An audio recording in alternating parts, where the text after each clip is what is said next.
하나님에 대해서 우리는 확신이 있어야 합니다.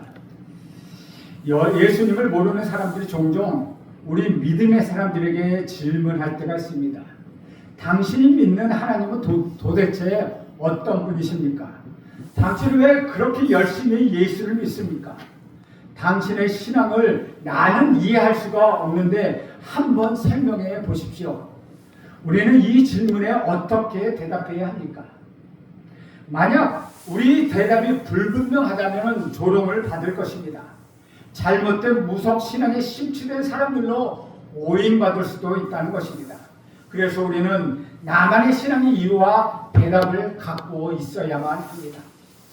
이스라엘의 지도자 모세와 애굽왕 바로가 맞대결하는 장면이 오늘 본문에 등장합니다. 모세는 여호와 하나님을 아는 사람입니다. 그러나 반면에 바로 왕은 여호와 하나님을 모르는 사람입니다. 모세는 지팡이 하나를 의지하는 목자입니다. 하지만 바로 왕은 절대 군중입니다. 모세의 삶의 자리는 황량한 광야입니다. 그러나 바로 왕은 화려한 궁궐에서 물질의 풍요를 누리며 권력을 유지하기 위하여 억압과 불법을 자행하는 사람입니다. 그러니 모세가 하나님의 이름을 여호와라고 소개하니까 바로가 호통을 칩니다. 자신이 곧 태양의 아들인데 자기 위에 또 어떤 신이 존재할 수 있느냐고 모세에게 대항한 것입니다. 사랑하는 여러분, 누가 참 하나님입니까? 누가 진짜 신이며 누가 가짜 신입니까? 이 질문에 대해 답이 오늘 본문에 나와 있습니다. 모세가 출애굽을 했던 원천적인 동기는 무엇입니까? 정치적 해방을 위한 것이었습니까? 아니면 사회 경제사적 노예 해방 운동이었습니까? 물론 그런 측면으로도 접근할 수가 있습니다. 그러나 성경을 자세히 읽어보면 그런 관점이 우선적인 목적이나 가치관이 아니었음을 우리는 알 수 있습니다. 이스라엘의 출애굽 운동은 신앙 운동이었습니다. 예배 운동이었습니다. 하나님께 예배 드리기 위하여 출애굽이 시작된 것입니다. 애굽 땅 곧 이스라엘 백성이 노예 생활하던 그 땅에서 탈출하면서 자유를 향한 여정이 시작된 것, 그것이 출애굽이라는 것입니다.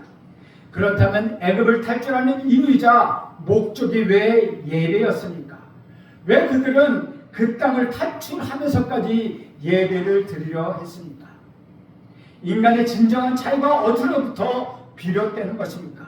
그것은 바로 하나님께 예배 드림으로써 가능해집니다. 즉 인간의 진정한 자유란 하나님께 예배 드림으로 얻을 수 있다는 것입니다. 우리는 예배 드리며 세상에서 나를 얽매였던 것으로부터 자유롭게 됩니다.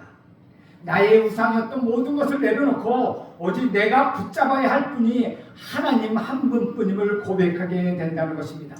그것이 바로 예배의 참된 의미입니다. 그렇게 예배를 드릴 때 진정한 자유가 우리 안에 깃들어 있습니다. 책임감에서 자유로워지고 돈의 우상, 권력의 우상, 탐욕과 쾌락의 우상으로부터 우리는 자유롭게 됩니다.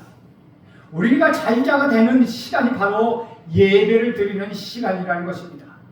그래서 모세와 아론은 바로 앞에 서서 우리가 예배를 드리러 가야 되겠다고 이야기한 것입니다. 1절 말씀 보면 이렇게 기록합니다. 그 후에 모세와 아론이 바로에게 가서 이르되 이스라엘 하나님 여호와께서 이렇게 말씀하시기를 내 백성을 보내라. 그러면 그들이 광야에서 내 앞에 절기를 지킬 것이니라 하셨나이다. 하나님의 이름 곧 여호와로 나아가는 그들입니다. 모세와 아론이 그분의 이름을 듣고 바로 왕 앞에 선 것입니다. 그리고 그분이 내 백성을 보내라고 명령하셨다고 바로에게 이릅니다. 그런데 이스라엘 백성을 어디로 보내라고 하십니까? 광야로 보내라고 말씀하십니다. 광야에서 하나님께 절기를 지킬 것이라고 말합니다. 즉 광야에서 하나님께 예배 드리도록 하나님의 모세와 아론을 보내 바로에게 요청한다는 것입니다. 3절에도 같은 말씀이 나와 있습니다. 3절 중간에 보면 우리가 광야로 사흘길쯤 가서 우리 하나님 여호와께 제사를 드리려 하오니 가도록 허락하소서. 여기에도 광야로 사흘길쯤 가서 하나님께 예배 드리려 한다는 표현이 나옵니다. 여기서 이런 질문이 생깁니다. 그렇다면 애굽에서는 예배를 드릴 수 없는 것인가? 왜 굳이 광야로 가서 예배를 드려야 하는 것인가? 애굽은 애굽 왕 바로가 지배하는 땅입니다. 그러니 그곳에서는 애굽 왕을 섬기면서 동시에 하나님을 섬길 수가 없습니다. 애굽 왕과 여호와 하나님 중 한 분을 선택해야 한다는 것입니다. 그렇기 때문에 애굽을 떠나는 것이 이스라엘 백성에게는 매우 중요한 과제였습니다. 하나님께만 집중하기 위하여 모든 것이 단절된 광야로 떠나는 것이 그들에게 필요했다는 것입니다. 광야는 여호와 하나님의 모세를 찾아오신 땅, 거룩한 땅입니다. 바로가 이 광야로 나가 바로 이 광야로 나가서 선언하라는 것입니다. 그래서 하나님만을 섬기라는 것입니다. 그렇게 하나님만을 예배하겠다고 선언하면 바로 왕의 억압과 흉포로부터 자유롭게 된다는 것입니다. 사실 광야 자체가 중요한 것은 아닙니다. 우리는 거꾸로 생각해 봐야 합니다. 우리가 참된 예배를 드리는 것, 그것이 바로 광야입니다. 우리가 예배를 드리고 나올 때 나에게 익숙한 것들과 단절하기 시작합니다. 우리는 억압하고 얽매였던 것, 우리에게 상처를 주었던 것, 우리가 우상으로 삼았던 돈과 쾌락과 탐욕과 같은 모든 것을 단절하고 예배의 자리로 나오는 것입니다. 이것이 바로 예배 공동체의 참된 모습입니다. 그래서 하나님도 우리에게 예배드릴 때 참 자유를 맛보라고 말씀하십니다. 가슴을 펴고 해방된 자유를 마음껏 느껴보라고 부탁하신 것입니다. 사랑하는 여러분, 우리 주인은 애굽의 왕 바로가 아닙니다. 우리 주인은 돈도 아니고 권력도 아니고 탐욕과 세상 쾌락도 아닙니다. 우리 주인은 오직 우리 하나님 한 분이십니다. 우리는 예배를 통해 이 사실을 선포합니다. 이것이 바로 예배자가 갖는 특권입니다. 그러므로 예배자가 된다는 것은 나를 얽매였던 모든 것을 단절하고 잘라내겠다는 선언입니다. 내가 섬길 분은 오직 여호와 하나님 한 분뿐이라고 고백하는 것, 그것이 참된 예배자의 모습이라는 것입니다. 그런데 우리가 예배를 드리려 할 때 방해하는 세력들이 있습니다. 자유의 해방을 향하여 나가려고 할 때 장애물이 우리에게 있다는 것입니다. 자유를 억압하며 종살이를 계속하라고 요구하는 세력입니다. 예배하는 자와 억압하는 자가 서로 맞부딪힙니다. 두 세력은 동거할 수가 없습니다.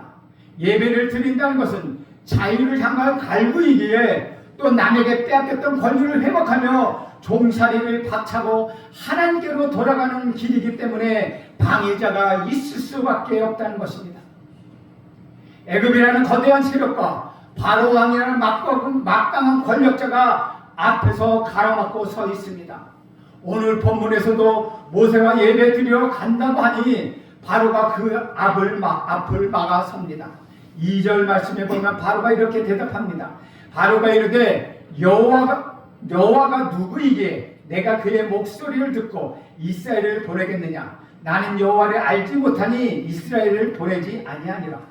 즉 다시 말하면 네가 말하는 여호와가 도대체 누구냐라고 바로가 대묻고 있는 것입니다. 이는 권력자의 오만한 질문입니다. 냉소적이며 아주 빈정되는 말투입니다. 내가 태양의 아들이고 내가 바로 신인데 나보다 더 뛰어난 신이 어디 있느냐 라고 말하고 있습니다. 나는 그래서 여호와라는 이름을 들어보지도 못했다고, 그러니 이스라엘 백성을 보낼 수가 없다고 지금 바로가 그렇게 선언하는 것입니다. 이런 바로와 있는데 모세는 다음과 같이 대답합니다. 3절 말씀입니다. 그들이 이르되 히브리인의 하나님이 우리에게 나타나셨은즉 우리가 광야로 살길쯤 가서 우리 하나님 여호와께 예배 드리려 하오니 가도록 허락하소서. 여호와께서 전염병이나 칼로 우리를 치실까 두려워하나이다. 히브리인의 하나님이라고 모세는 말을 합니다. 우리의 하나님은 히브리인의 하나님이라는 것입니다. 주 안에서 사랑하는 여러분, 히브리인의 하나님이라는 것이 도대체 무슨 뜻입니까? 여러 학자들이 연구를 했습니다.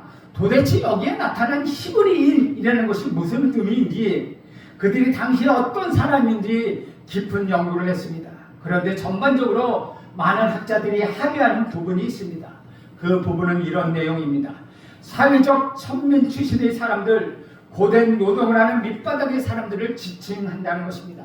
즉 막노동하며 힘겹게 살아가는 연약한 사람들을 히브리의 사람들이라고 칭했다는 것입니다.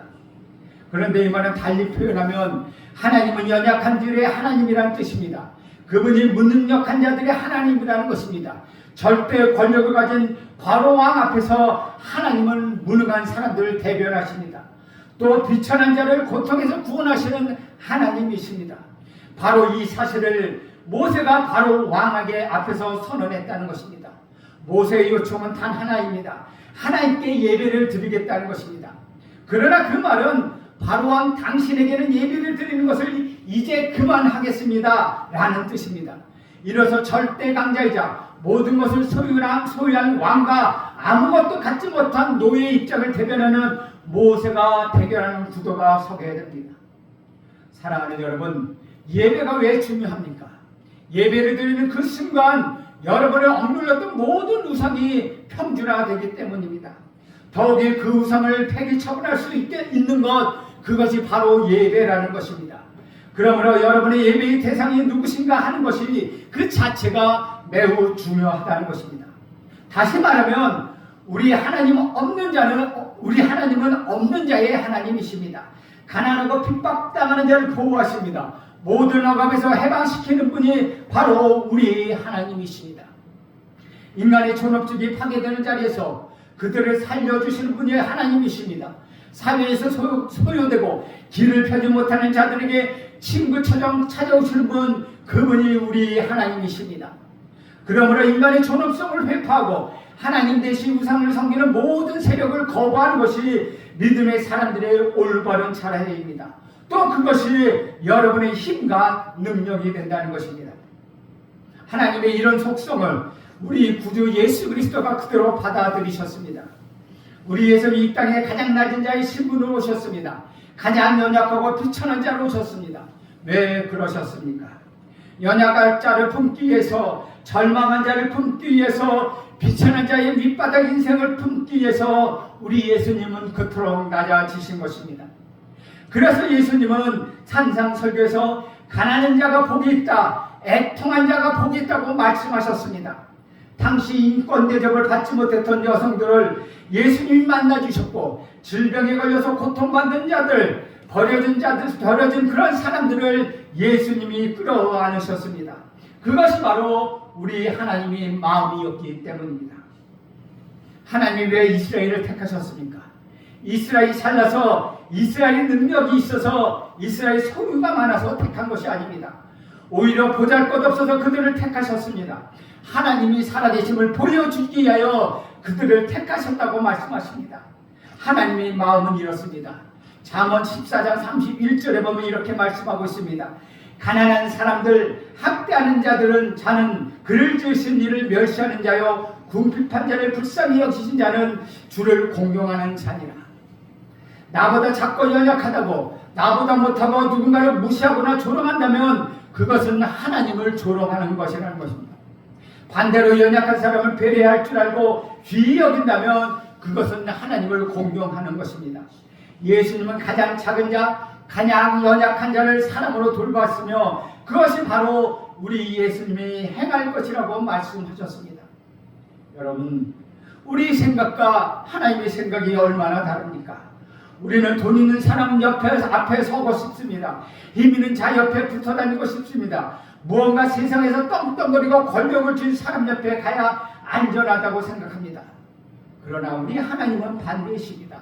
오히려 연약한 자, 부족한 자, 힘든 자, 눈물을 흘리는 자, 외로운 자의 친구가 되셨습니다. 그렇기 때문에 우리가 하나님 앞에 나와 예배를 드릴 수 있다는 것입니다. 이스라엘은 하나님 앞에 예배드리는 공동체를 꿈꿨습니다. 그리고 그것이 그들에게 자유를 선물했습니다. 그들이 하나님께 예배드리려 하니 하나님께서 그들을 복된 백성으로 맞아주셨다는 것입니다. 그들이 하나님을 사랑하려고 하니 그들을 얽매였던 모든 쇠사슬이 풀어지기 시작했습니다. 주 안에서 사랑하는 여러분, 혹시 여러분들을 얽매이는 있는 것들이 있습니까? 여러분들을 몰아붙이고 불안하게 만드는 것들이 있습니까? 그것에서 자유롭게 되는 길은 오직 하나밖에 없습니다. 예배를 드리는 것입니다. 하나님이 나의 주인이십니다. 내가 하나님을 섬기겠다고 여러분 선언하십시오. 바로 이 고백이 여러분을 자유롭게 할 것입니다. 그러나 이 이야기를 들은 바로 왕은 분노했습니다. 억압 정책을 펴기 시작합니다. 모세와 아론은 거짓 지도자로 몰아붙이며 분란을 일으키는 자라고 쏘아붙입니다. 백성을 선동하지 말고 더 이상 거짓으로 그들을 매도하지 말라고 호통을 칩니다. 이처럼 변화와 계획을 요구하면 더욱 악해지는 지도자가 있습니다. 그들은 이렇게 말합니다. 백성을 더욱 혹독하게 대하라. 그러면 잠잠해질 것이다. 백성을 더 억압하고 압제하라. 그러면 성과가 나올 것이다. 바로 왕 역시 이스라엘 백성에게 두려움을 주는 권력자로 포악하고 악랄한 권력자로 나타났습니다. 우리가 북한의 권력자 김정은을 비판하는 이유도 바로 이런 것입니다. 백성들이 굶주리고 있습니다. 백성들이 억압을 받습니다. 그래도 오직 한 사람만 호의호식을 합니다. 백성들에게 두려움만 가져다 주고 아무것도 주지 않는 지도자는 악하고 무능하고 잔인한 독재자일 뿐이라는 것입니다. 바로가 그렇습니다. 이스라엘 백성이 주체성을 가지러 가자 그는 그들을 더욱 억압했습니다. 자주의식과 독립의식은 위험하니 민족적인 자의식을 말살시키려고 그들을 노예로 살게 했습니다. 그리고 그것이 이스라엘의 운명이라고 부추기며 모세와 이스라엘 백성 사이를 이간질합니다. 또 이스라엘 백성 너희는 게을러 너희는 더 큰 노력을 해야 돼 이렇게 바로 왕이 이스라엘 백성을 대했습니다.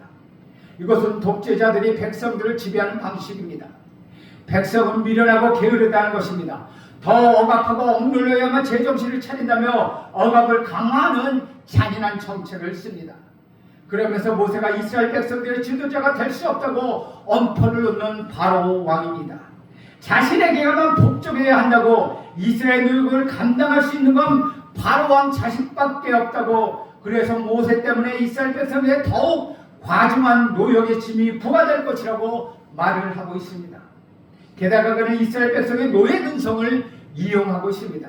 그들은 종으로 오랫동안 지내왔습니다. 그러니 그들에게 종살이 된 삶은 익숙했습니다. 바로가 그 노예 근성을 이용한 것입니다. 노예의 근성이 있다면 어떻게 됩니까? 나는 이미 노예라고 당연히 노역을 감당해야 한다고 나는 이곳에 어떤 것도 할 수 없다고 당연히 채찍을 맞아야 움직인다고 생각합니다. 자기가 곧 해방자가 되려면 자유자 곧 해방자가 되려면 엄청난 용기가 필요하다는 것입니다. 그런데 나는 결코 그런 용기를 가질 수 없다고 여기는 것입니다. 이와 같은 노예 근성을 바로 왕이 이용하면서 또는 이런 생각을 이스라엘 백성들에게 세뇌시키며 백성들을 지배한 것입니다. 이와 같은 세뇌는 오늘 우리에게도 마찬가지입니다. 사탄이 우리를 향하여 주장합니다. 너는 죄인이다.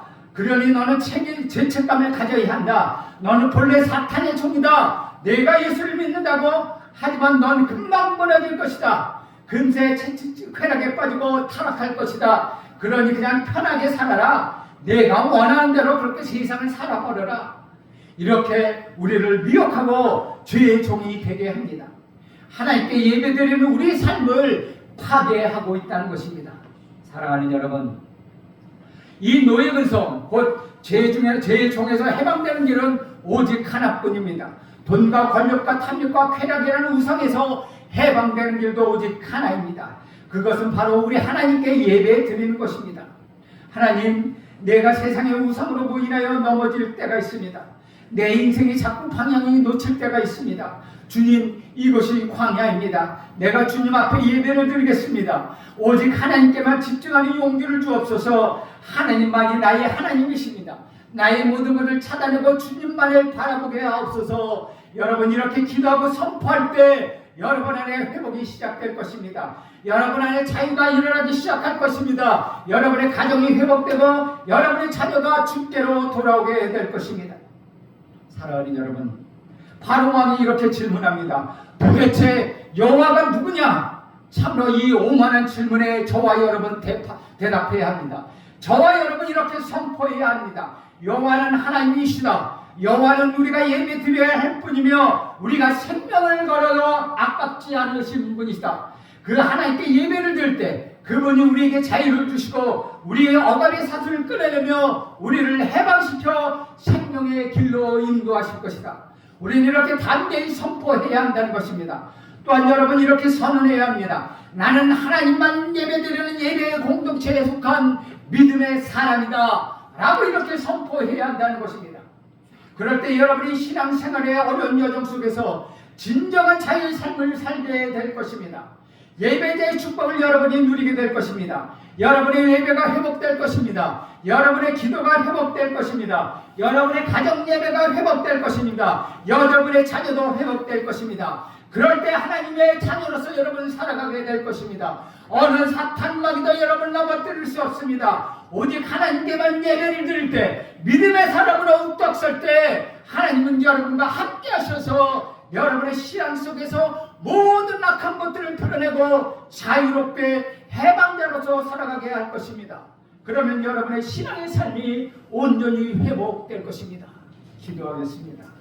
하나님, 오늘도 우리에게 자유인으로서 해방자로서 삶을 갖게 하기 위하여 광야에 나가라 예배하게 하라고 하신 우리 하나님을 바라보며 나갑니다. 그러나 우리가 자유롭고 해방자가 되는 것을 방해하는 악한 세력들이 있으니 그 세력들을 능히 물리치고 주께 예배하는 예배 공동체의 믿음의 사람이 되게 하여 주옵소서. 예수님의 이름으로 기도합니다. 아멘.